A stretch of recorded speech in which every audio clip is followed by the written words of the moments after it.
The history of sake goes back thousands of years and has its roots in Japanese rice culture.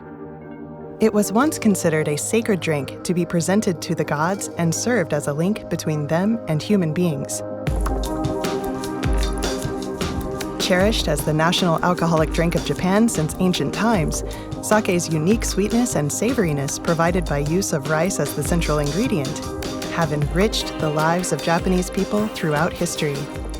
Today, we live in an era in which people all around the world can enjoy sake. Let's look together at how this alcoholic beverage is made and how it has evolved and spread.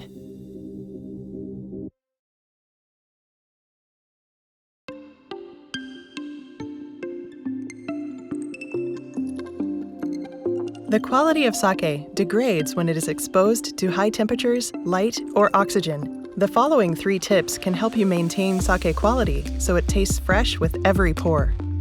1. Temperature. Careful temperature control is key to preserving sake fresh. Just as wine is kept in a wine cellar, sake must be stored in a relatively cool location at a temperature of 5 to 15 degrees Celsius or about 41 to 59 degrees Fahrenheit. Especially namazake, which is unpasteurized sake, as well as sparkling sake and ginjoshu. The storage temperature must be 4 degrees Celsius or lower, or 39 degrees Fahrenheit or lower, as they are delicate and easily deteriorate. Because sake has more sugars and amino acids than, say, distilled alcohols, such as shochu and whiskey, high storage temperatures will trigger chemical reactions that lower the sake's freshness level. Therefore, maintaining proper storage temperatures is vital if you want to enjoy fresh-tasting sake with its aromas intact. 2. Light exposure. Although it may be surprising to learn that light can cause sake quality degradation, sake is weak not only to high temperatures, but to ultraviolet rays as well. UV light can adversely affect aromatic properties, coloring, and other aspects. Just like with beer and wine, it's important to store sake in a location not exposed to direct light. That's why sake bottles are often tinted with colors that have low UV light transmittance. 3. Oxygen exposure. Compared with wine, sake is relatively resistant to the effects of oxygen exposure, but that doesn't mean oxygen has no effect on it. After opening a bottle of sake for the first time, you should always reclose its cap tightly and consume it within about 1 month. These 3 factors, temperature, light, and oxygen, are important considerations for preserving sake quality.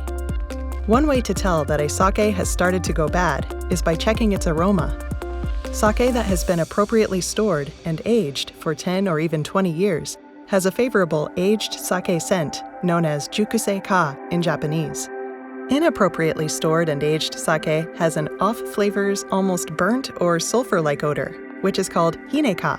When sniffed, jukusei-ka and hine-ka differ in that the latter just seems smelly. Scientifically speaking, hine-ka is actually the result of high dimethyl trisulfide content, which gives it a smell similar to that of cooked onion. Jukusei-ka, on the other hand, has a more caramel-like smell caused by large amounts of sodalin, aldehyde, and other constituents.